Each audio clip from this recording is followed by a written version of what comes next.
Today I'm going to show you how to edit an audience in Mailchimp.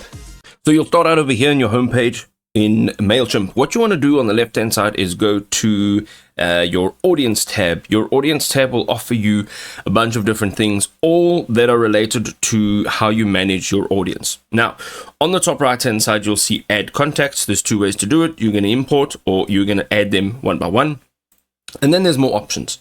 Now, this over here, you will be able to edit your audience settings. Okay, so you can change your audience fields and you can merge some tags.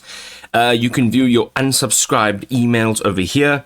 You can view your groups, your archived contacts, and then you can see your import and export history. We're going to go into audience settings, and here you can see we've got an audience name. We have the name over here, which you can first of all click on edit and change that name, and then your audience fields and merge tags. Over here you can click on edit audience fields. Here, as you can see, there is the field label. So this is what you'll see when viewing a contact: email address, first name, last name, address, phone number, birthday, and then we have untitled, which is the data type, labeled as website. So this is what all you will see. Over here, you can see all of the merged tags. Okay, so all of this over here is for each one of these field labels.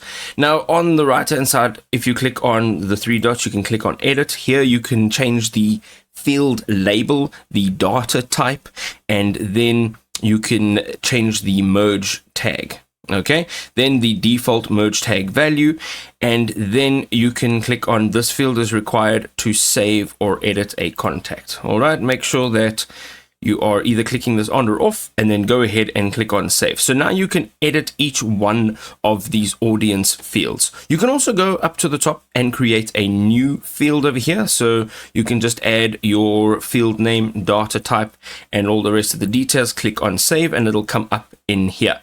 Now, if we go back, let's just go back to the audience settings. You can also see that you can manage from your audience settings, your webhooks, Google Analytics, and your archive pages, and then your audience ID, which is this unique number here, and then you can just reset your audience right over here. There are also some default email settings that you can see over here, which are also valuable, but ultimately everything that you need to do with your audience is right here in this tab.